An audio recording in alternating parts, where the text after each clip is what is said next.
Kerstyd uit 'n kind se oë. Ek het groot geword in 'n huis waar Kersfees altyd 'n groot okasie was.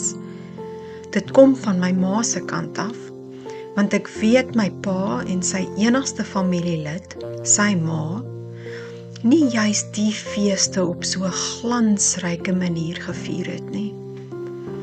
En ook meerendeels omdat hulle baie arm was. My ma is in 1933 gebore en het die Groot Depressie deurleef. Gedurende daardie jare het hulle in Johannesburg gewoon, waar dit blykbaar net 'n bietjie makliker was.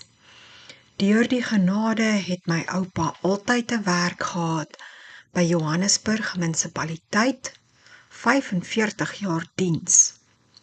En ook kontrakte by die regte plekke. Byvoorbeeld, sy neef was in die slaghuisbedryf en oupa het iemand geken wat in 'n meule werk wat kon meel verskaf. Danksy die Portugese groentetuine was groente vrylik beskikbaar in die stede. Oupa Alwyn Grobler was 'n baie goeie versorger vir sy familie. Hulle het mos 10 kinders gehad en daar was nooit 'n tekort nie. Hy het alles met 'n ysterhand regeer.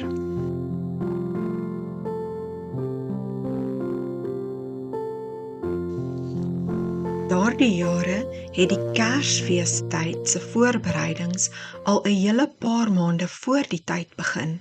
'n Kalkoen was vet gevoer vir die feestyd.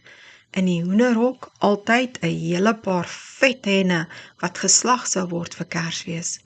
Gewoonlik het die gammon en gepekelde beesskof van die slaghuis gekom, maar ek kan ook onthou dat daar by geleentheid selfs tuis gepekel is. Die familie was groot vleiseters en daar was altyd 'n oorvloedige oormaat van vleis. Dan was die doekpudding ook 'n deel van die instellings wat jaarliks 'n groot gedoente was. Dit was iets soos 'n kerspudding, maar met lemoensous. Oupa en ouma was sulke gewoonte-vas mense. Om vandag daaraan terug te dink, laat my partymal in ongeloof my asem intrek. Hierdie doekpudding se lemoenstroop, sal julle my nou glo, is daar al 'n maand of 2 voor Kersfees die lemoene gekoop wat met die grootste sorg al in die ronde afgeskil was.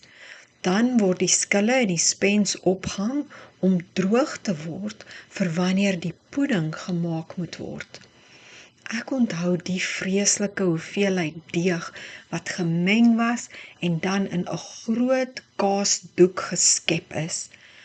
Volgende word die deeg sorgvuldig in die doek toegedraai, 2 hande bo die deeg. Die touwtjie word dan presies 2 hande bo die deeg vasgebind om genoeg spasie te laat vir die pudding om te rys. Die hele gedoente is dan in 'n pot kokende water geplaas met 'n blikbord onder die pudding sodat dit nie moet brand nog voordat dit gaar is nie. Die deksel mag ook nie gelig word nie, anders word dit kluitjie. So kook die pudding dan vir 'n uur of wat, terwyl die lemoen en die brandewynsous gemaak word. Natuurlik was dit nou nie regtig 'n kindervriendelike pudding nie, maar die tikkies wat in die pudding was, het verseker dat elke kind 'n ordentlike skyf pudding geëet het. Ander vaste rituele rondom Kersfees was die skottels heerlike ryk aartappelslaai, die soetbeet, rysslaai met 'n effense curry geurtjie en skottels vol vleis. Nog 'n hoogtepunt wat ek so helder onthou, was dat elke kind 'n kelkie soet nagmaalwyn kon kry.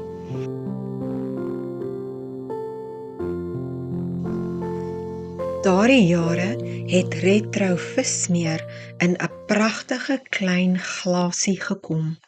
As die vismeer opgebruik was, is die glasie uitgewas en mooi geberre vir hierdie okasie.